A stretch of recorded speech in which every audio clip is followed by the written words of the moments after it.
Nós estamos falando então nas quartas-feiras sobre o evangelho distorcido, algo que nós precisamos então combater para nós podermos evangelizar, falar àqueles que ainda não conhecem sobre Cristo Jesus. E existem algumas questões que talvez diferenciem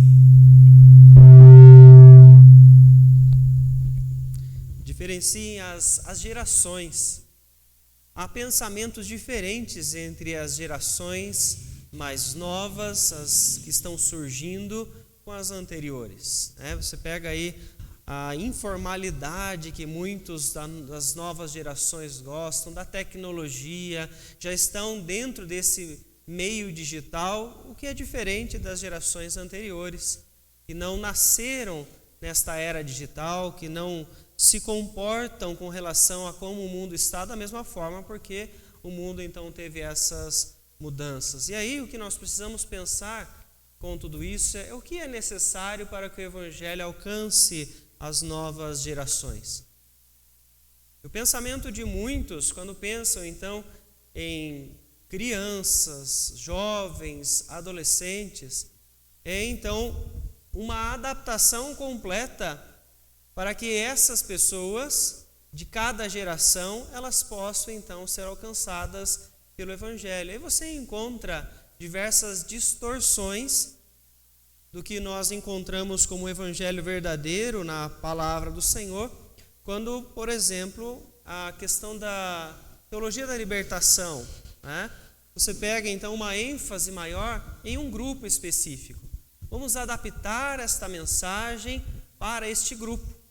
Aqueles que estão vivendo em opressão, que sofrem, passam por dificuldades, uma mensagem voltada para essas pessoas.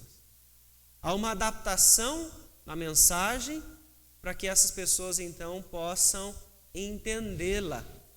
É o entendimento que estes que utilizam dessas linhas de raciocínio, eles têm sobre essa pergunta. O que é preciso você fazer para alcançar certos grupos? O que você precisa fazer para alcançar certas idades? E você vê mudanças no anúncio do evangelho. Em alguns grupos você vê um evangelho mais voltado para aquilo que é social. Igrejas que só falam da área social. Vamos trabalhar com o social e isso é suficiente, porque assim mostramos o amor ao mundo, o amor de Cristo ao mundo. Temos várias vertentes, Você pega aí o evangelho humanista, que fala para as pessoas da nova geração ou dessa geração que está agora, tentando combater a palavra, os princípios, e as pessoas dizem para eles: não, você pode vir à igreja do jeito que você está e permanecer do jeito que você está.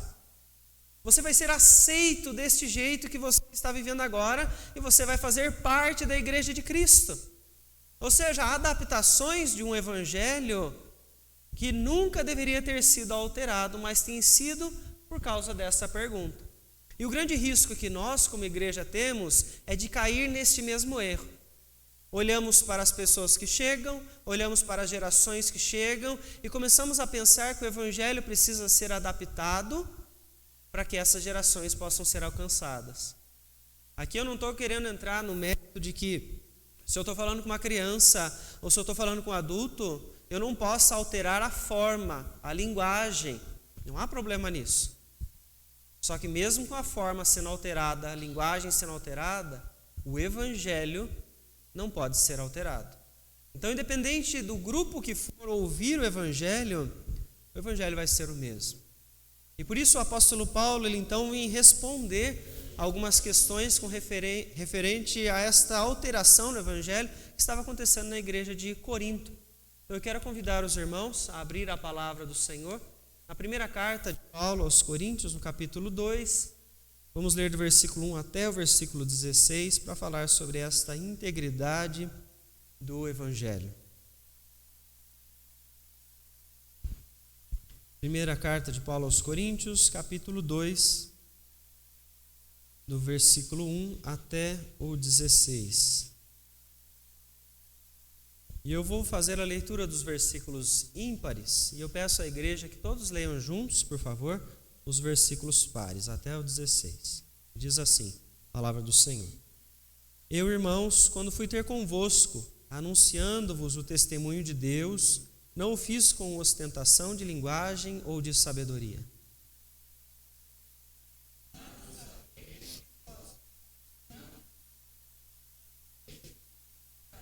E foi em fraqueza, temor e grande tremor que eu estive entre vós.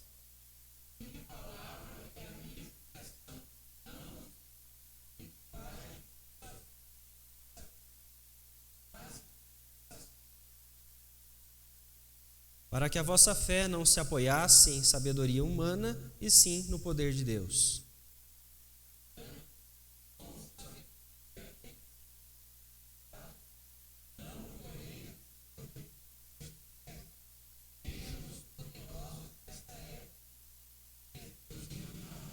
Mas falamos a sabedoria de Deus em mistério, outrora oculta, a qual Deus pré-ordenou desde a eternidade para a nossa glória.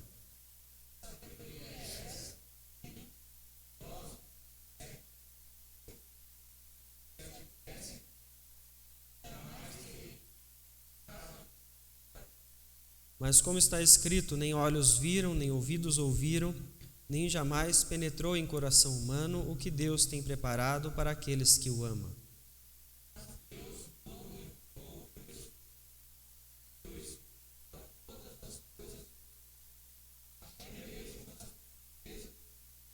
Porque qual dos homens sabe as coisas dos homens, senão o seu próprio espírito que nele está? Assim também as coisas de Deus, ninguém as conhece, senão o Espírito de Deus.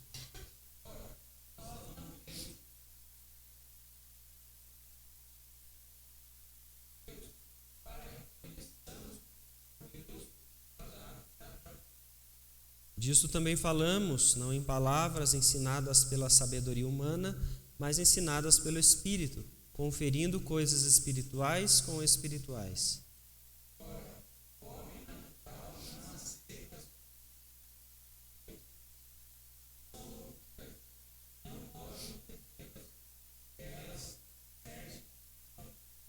Porém, o homem espiritual julga todas as coisas, mas ele mesmo não é julgado por ninguém.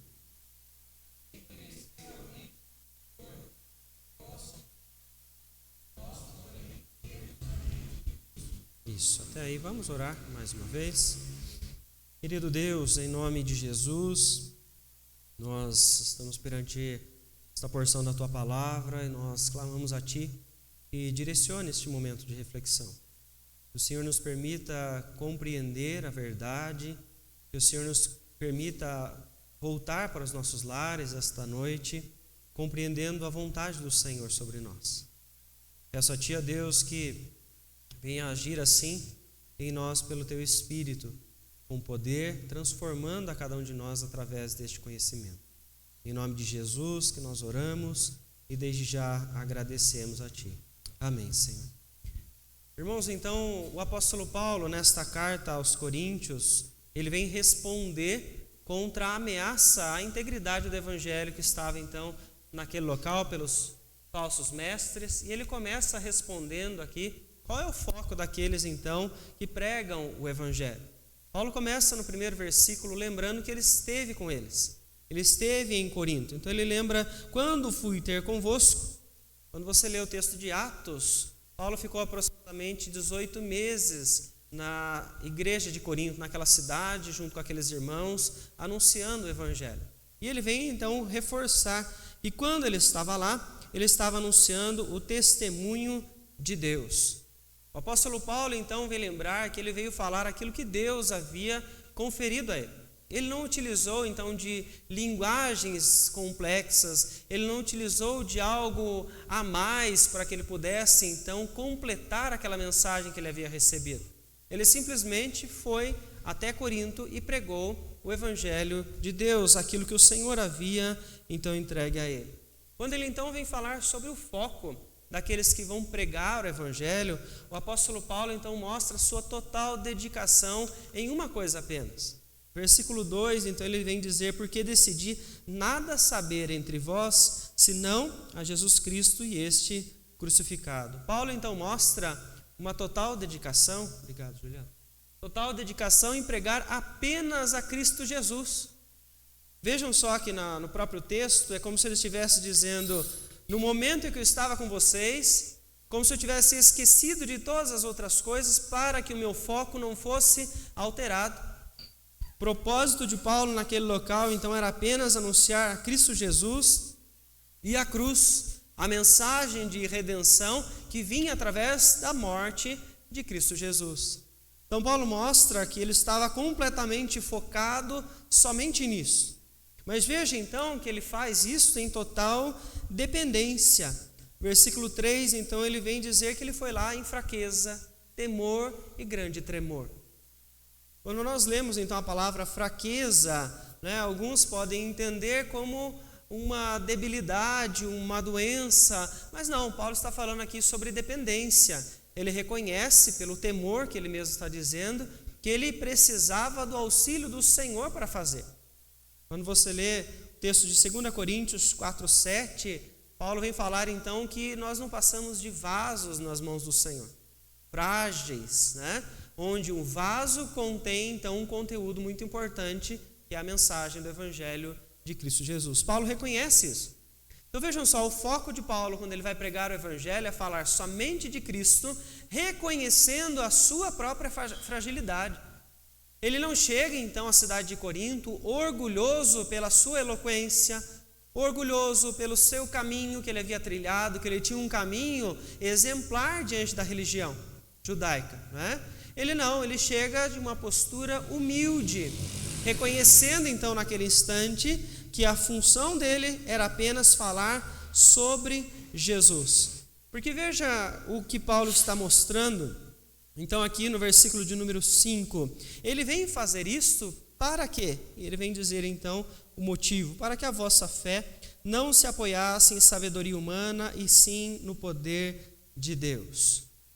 É muito importante nós então destacarmos aqui que Paulo está combatendo esta ameaça que estava vindo ao Evangelho, porque muitos estavam fazendo com que a igreja, com que os cristãos se apoiassem em fontes além do Evangelho, como se o Evangelho não fosse suficiente para então sustentar a fé deles, como se o Evangelho não fosse suficiente para converter o coração de novas pessoas a Cristo Jesus.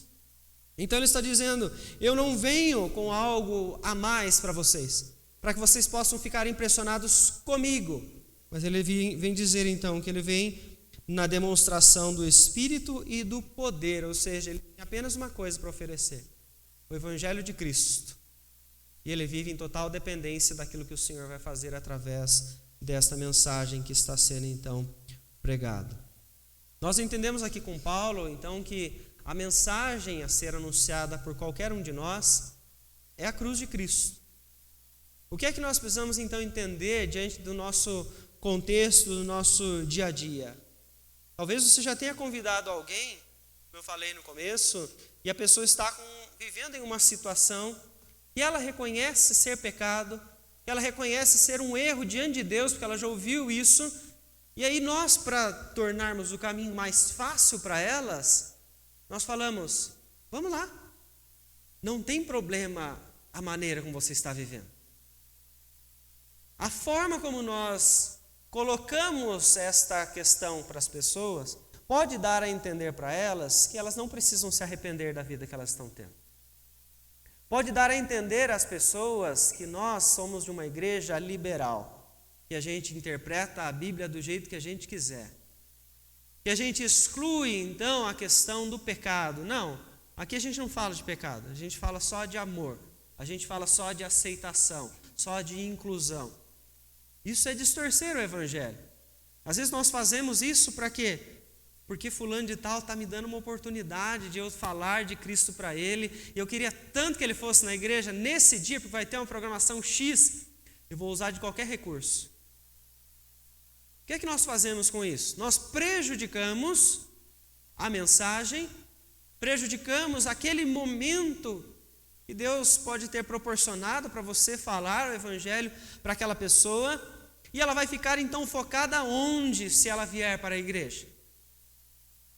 Não é em Cristo.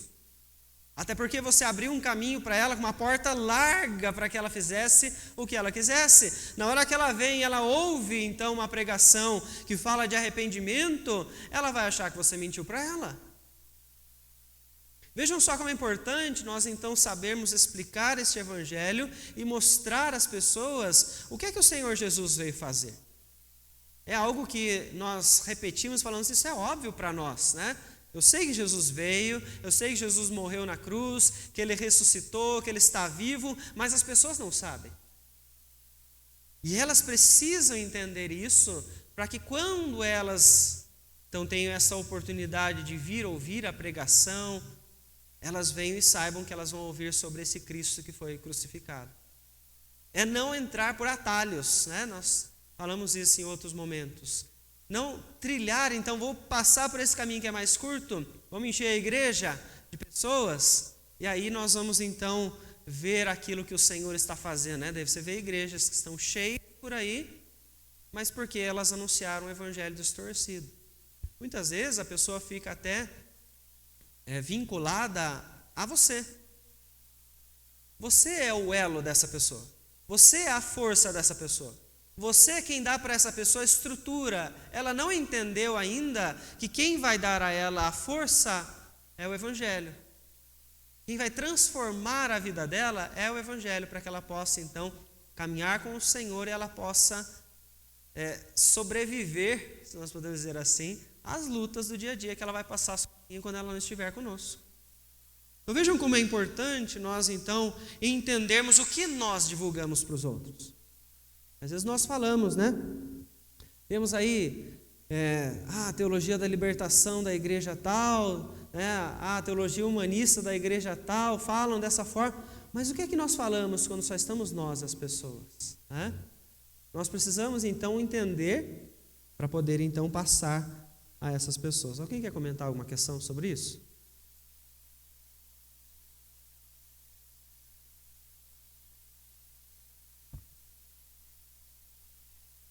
Vamos passar então para a segunda questão.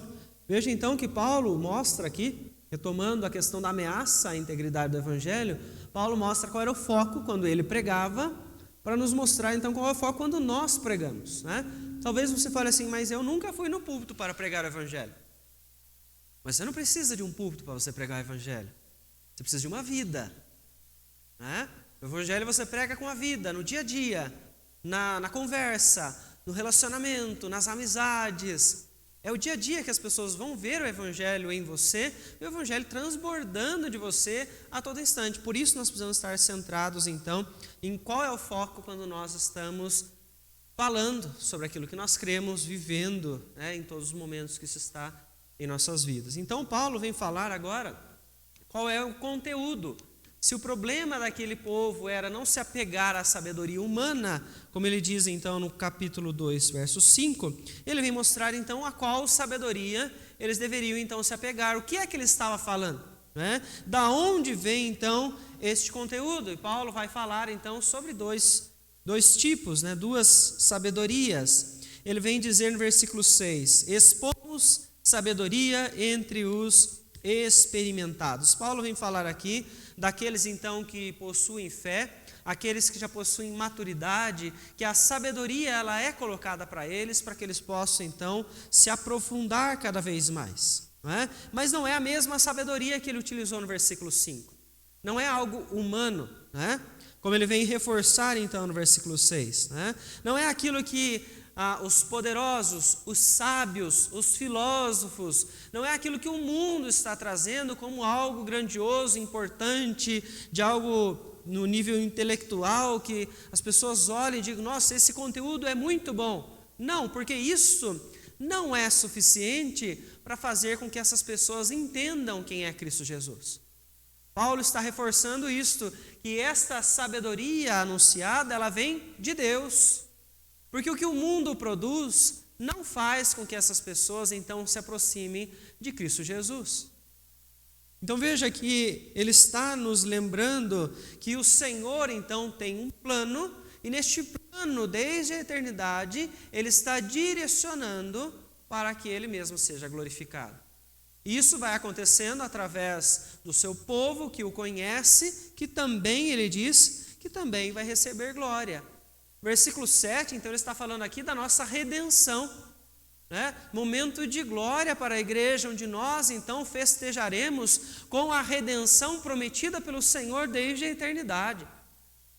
Então vejam só, esta não é uma mensagem possível da mente humana criar. É algo que está além da mente humana, porque você vê aí muitas pessoas com muita inteligência, com um intelecto assim, fora do comum, que você fala assim, essa pessoa, ela deve ser convertida a Cristo, e nem sempre. Não é porque ela tem um conteúdo muito bom, que ela tem uma mente, é uma pessoa muito inteligente para uma certa área, que ela é uma pessoa que ela recebeu então a sabedoria que vem de Deus. Ela pode estar aí fazendo palestras para todo mundo, arrebanhando multidões para os auditórios delas, mas nenhuma dessas pessoas está sendo levada à conversão. Porque o que converte as pessoas é essa sabedoria então que vem de Deus, né? Paulo vem reforçar aqui então que essa sabedoria ela é um mistério. Um mistério que antes estava oculto e que agora não está mais. O mistério porque você pode perguntar para as pessoas do mundo, aqueles que não conhecem a Cristo, quem não tem fé em Jesus, pergunta para eles sobre esse plano de redenção, pergunta para eles com profundidade o que o Senhor está fazendo neste mundo. As pessoas não conseguem compreender com clareza, por quê? Porque elas não vivem isso. Paulo vem falar mais à frente sobre as questões espirituais, né? O homem espiritual, ele consegue compreender isso. Aquele que não é, ele chama de homem natural, ele não consegue ainda discernir as coisas espirituais. É preciso levar as pessoas este evangelho que não está mais oculto por causa de Cristo Jesus, para que elas possam então ter a chance, a oportunidade de se relacionar com o Senhor assim como nós então fazemos.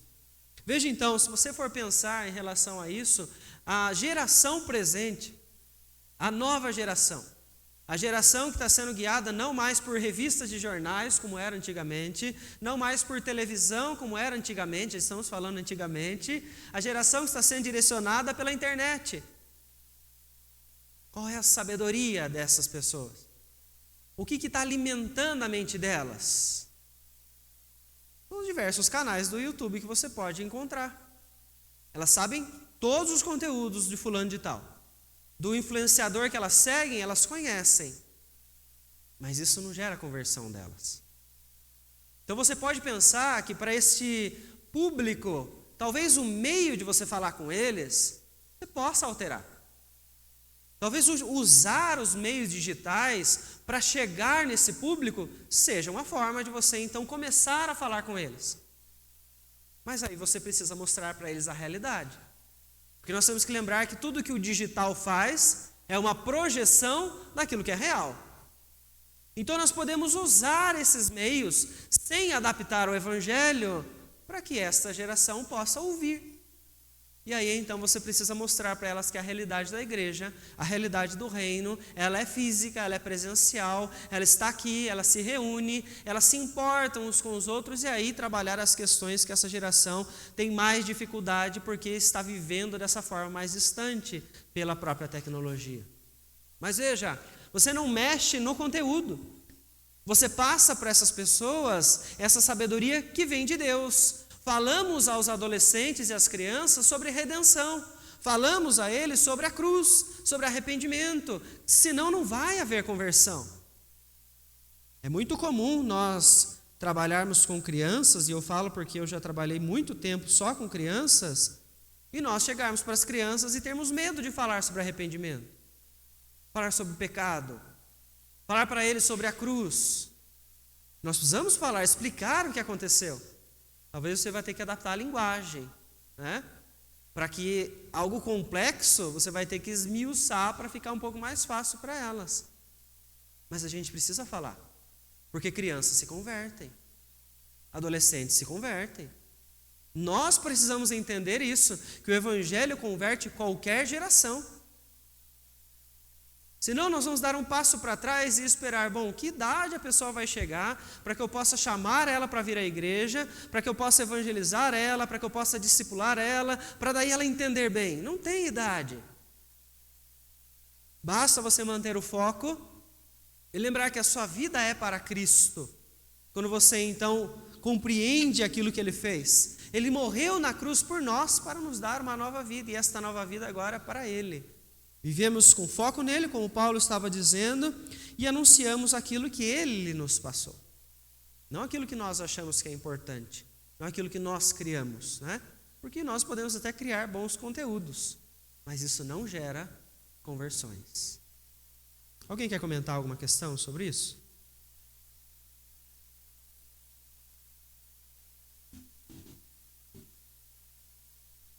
Vamos observar então uma terceira questão que Paulo vem mostrar então. Falou sobre o foco, falou aqui sobre o conteúdo, e ele vem mostrar então, já que estas pessoas estão recebendo algo que é um mistério para elas, como então elas podem entender isso? Independente da idade, independente da geração, como é que elas podem compreender este conteúdo que está sendo anunciado para elas? E Paulo vem dizer então no versículo de número 10, mas Deus no-lo revelou pelo Espírito, porque o Espírito a todas as coisas perscruta até mesmo as profundezas de Deus. Então veja, Paulo está falando aqui sobre algo que foi revelado. Não é algo que alguém pode descobrir por si só. Se o Senhor não agir para nos dar o entendimento, se o Senhor não revelar então esta verdade, esta sabedoria que está ainda em oculto para alguns, é mistério para alguns, nós não entendemos. Como é que você se aprofunda no seu relacionamento com Deus? Entendendo quem é Deus. Como é que você entende quem é Deus? Lendo a palavra. Mas como é que você entende a palavra? É pelo poder do Senhor através do Espírito. Você pode ser a pessoa que tem a maior facilidade para interpretar livros. Ler livros, você é ótimo em literatura, você tem uma bagagem. Mas você vai ler as Escrituras, você precisa que o autor te dê qual é o significado daquilo que você está lendo, porque senão você não vai conseguir entender as coisas espirituais que estão escritas ali. É o próprio Espírito de Deus, então, que vai agir naquele momento, para então nos dar esse discernimento, este entendimento com profundidade. E é por isso, então, que Paulo vem dizer, no versículo de número 11, porque qual dos homens sabe as coisas dos homens, senão o seu próprio Espírito que está nele, que nele está? Assim também as coisas de Deus ninguém as conhece, senão o Espírito de Deus. Ele está mostrando aqui então, né, quem é que conhece a sua mente? Qual pessoa que está aqui na igreja hoje que é capaz de entender a sua mente por completo, senão você mesmo, né? Ou nem sempre, às vezes, por completo, né? O máximo que nós conseguimos. E mesmo ele está falando aqui sobre a mente de Deus, vamos dizer assim, né? Essa sabedoria que vem de Deus, quem é capaz de conhecer para transmiti-la, senão o próprio Deus? Através do seu Espírito, que passa a habitar em nós a partir da fé em Cristo Jesus, né? Então veja, ele está falando que nós passamos a entender porque o poder do Espírito começa a agir em nós. Ele trabalha em nós, nos dando então esta compreensão. As pessoas então que vão se converter ao Senhor, nós temos que lembrar que elas antes já foram alvo do agir do Senhor. Elas já receberam a vida. E receber a vida é então elas poderem receber esse Espírito que está agora as direcionando e agora vai dar a elas o entendimento da fé, pela fé da palavra. Então veja, há uma transformação que não vem de nós. Que não vem da nossa sabedoria, da nossa força, vem então do próprio poder de Deus, né? Então esta revelação divina, ela vem pelo próprio Espírito do Senhor, né? Ele vem dizer então que este mundo, né, onde estão esses homens naturais, eles não conseguem entender certas coisas que às vezes você explica sobre a sua vida espiritual, sobre o seu relacionamento com Deus, sobre a profundidade daquilo que você está então entendendo sobre a palavra, porque talvez naquele instante o Espírito de Deus não deu a eles esse entendimento. E aí você precisa trazer para eles o leite, para que eles possam então entender as coisas básicas, para depois você aprofundar e levar a eles questões mais complexas. Paulo vem falar isso sobre a igreja de Corinto. Quanto mais aqueles então que ainda não se converteram, você vai chegar para eles explicando então sobre a doutrina da eleição. Você precisa compreender bem para esmiuçar isso de uma forma muito clara, para que ele possa entender o leite espiritual nessa doutrina, para você se aprofundar. Isso sim, o Espírito de Deus agir nesse momento e der a essa pessoa a compreensão. Bem, então nós precisamos pensar. O lugar onde as pessoas vão ouvir o Evangelho pode ser o diferencial? A forma como elas vão ouvir o Evangelho vai afetar? Mas pastor, você acabou de falar que a forma para a geração nova talvez seja útil. Pode ajudar você a criar um contato com essas pessoas. Mas não quer dizer que a forma vai trazer a elas a transformação.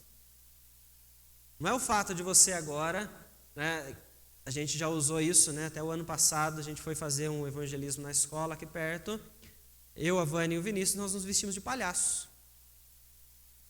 O fato de nós nos vestirmos de palhaço para ir falar com as crianças não faz diferença nenhuma na questão da mensagem que tem que ser anunciada, porque é o poder do Espírito que poderia transformar a vida delas. O que é que nós criamos quando nós mexemos na forma?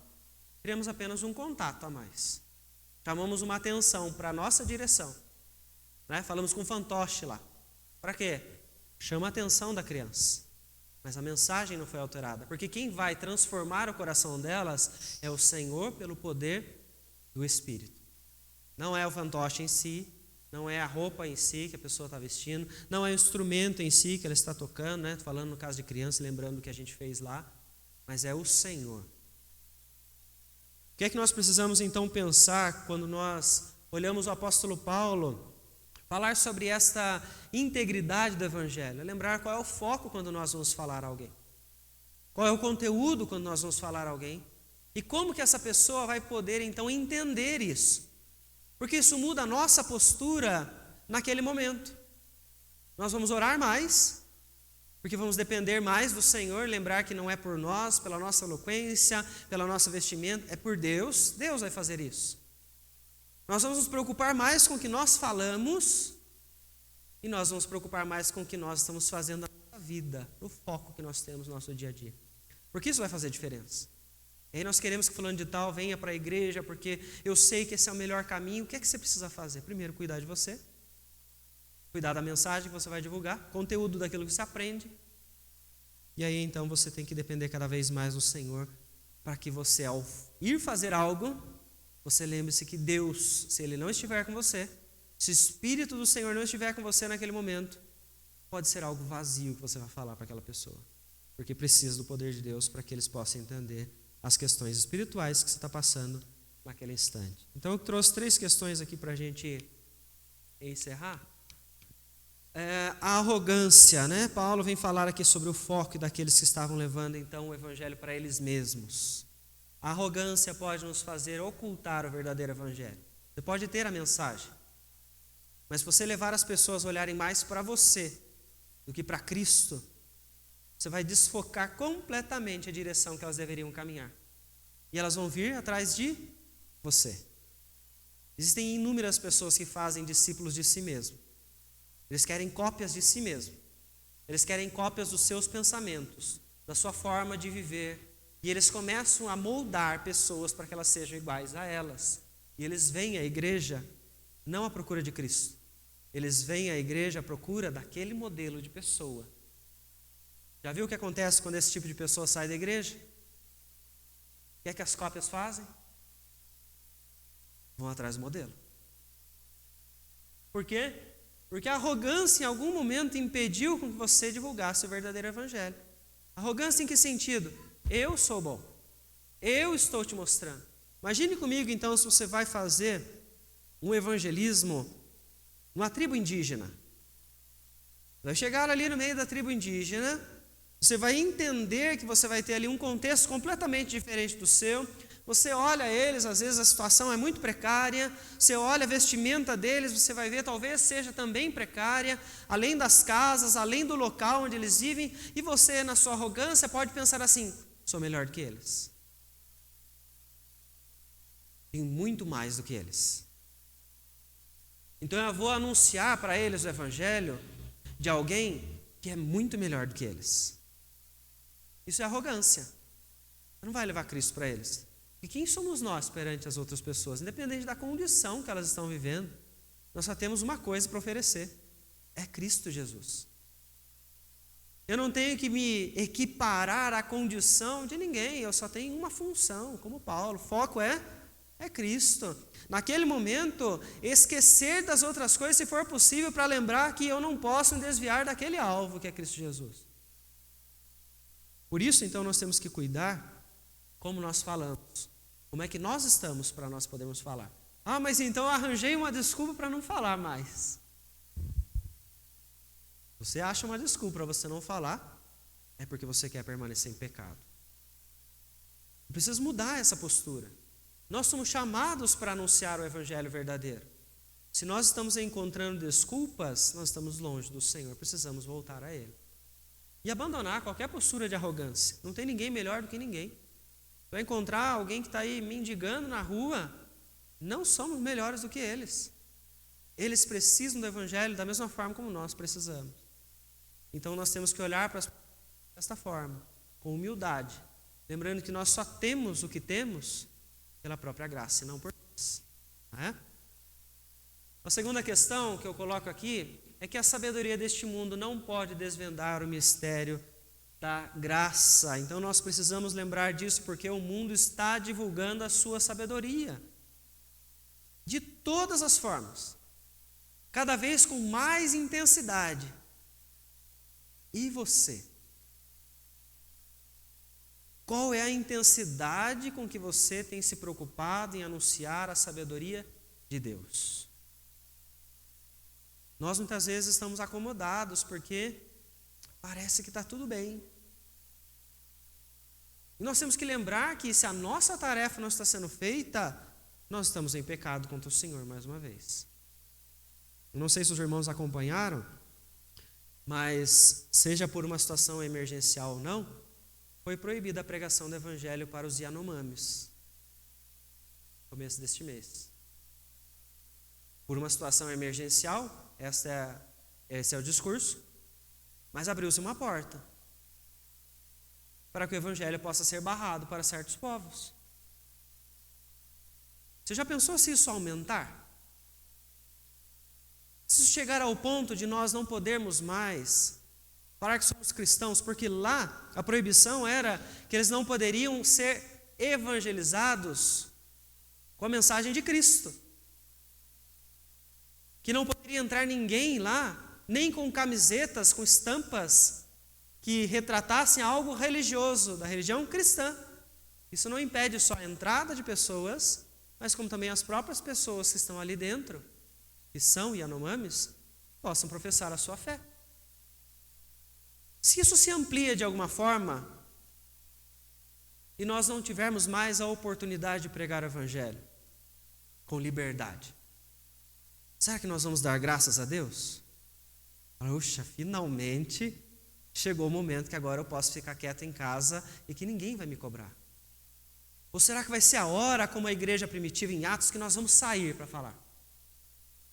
Vai ser o chacoalhão de Deus para a igreja do nosso país, para nós começarmos a falar mais de Cristo. Porque nós temos que entender que o mundo está falando. E nós que temos algo tão precioso, vasos de barro com uma mensagem preciosa no seu interior, às vezes nós estamos tampando o vaso e deixando a mensagem ali. As pessoas precisam ouvir isso de nós que conhecemos. Porque a igreja possui o poder de Deus no anúncio do verdadeiro evangelho. Às vezes nós não temos essa dimensão. Você conhece pessoas que estão sofrendo, não pela circunstância, mas pela falta de fé que elas não têm. A falta de fé que elas estão vivenciando.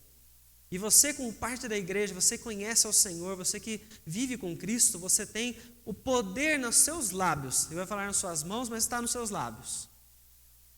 Quando você fala. Porque você propaga o evangelho. E ali Deus pode converter a vida de uma pessoa. Não quero dizer que o poder está em você, mas que está na mensagem que você tem. Eu corrigi as mãos, mas hoje também se prega pelas mãos, pode falar pelas mãos por aí com as pessoas. Nós temos que ter noção da dimensão disso.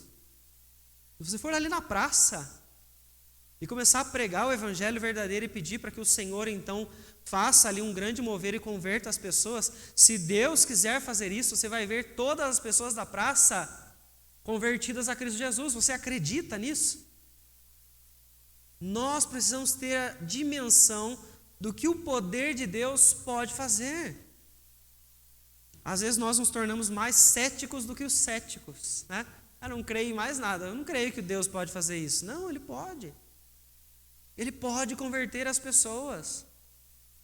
Eu digo pode, porque depende dele, né? Da vontade dele, do tempo dele. Quando nós entendermos a dimensão que isso tem, nós vamos ver o mover de Deus. Enquanto a igreja se mantiver acostumada com a quantidade de pessoas que estão aqui, com o tempo que nós estamos aqui, está tudo certo. Enquanto nós estivermos acostumados com isso, nós não vamos ver o poder de Deus em ação. Nós vemos aí as pessoas maravilhadas com o que aconteceu lá na universidade. Nem sei se está acontecendo ainda. Maravilhadas. Como que pode acontecer isso? Uma universidade inteira de jovens que estão lá adorando a Deus. Isso é poder de Deus. Isso pode acontecer em qualquer lugar, porque isso está acontecendo a todo tempo. Onde a pregação do Evangelho está acontecendo. Onde a igreja se levantou para anunciar a verdade. E Deus está usando esse povo. Esse povo que se levanta. Eu desejo que o Senhor nos abençoe e nos permita fazer parte desse povo. Desse povo que vai ver o poder de Deus em ação. Essa transformação de gerações para Cristo. Como um povo de uma geração que vai se levantar para continuar anunciando, sem que seja necessário a proibição para isso. Que o Senhor nos dê coragem, ousadia para nós pregarmos enquanto é tempo, enquanto nós estamos aqui, temos saúde e temos vida para assim o fazer. Amém, irmãos? Alguém quer comentar alguma questão? Comentar? Quero convidar todos então a se colocarem em pé. Vamos cantar o hino de número 289. Logo em seguida nós vamos orar ao Senhor.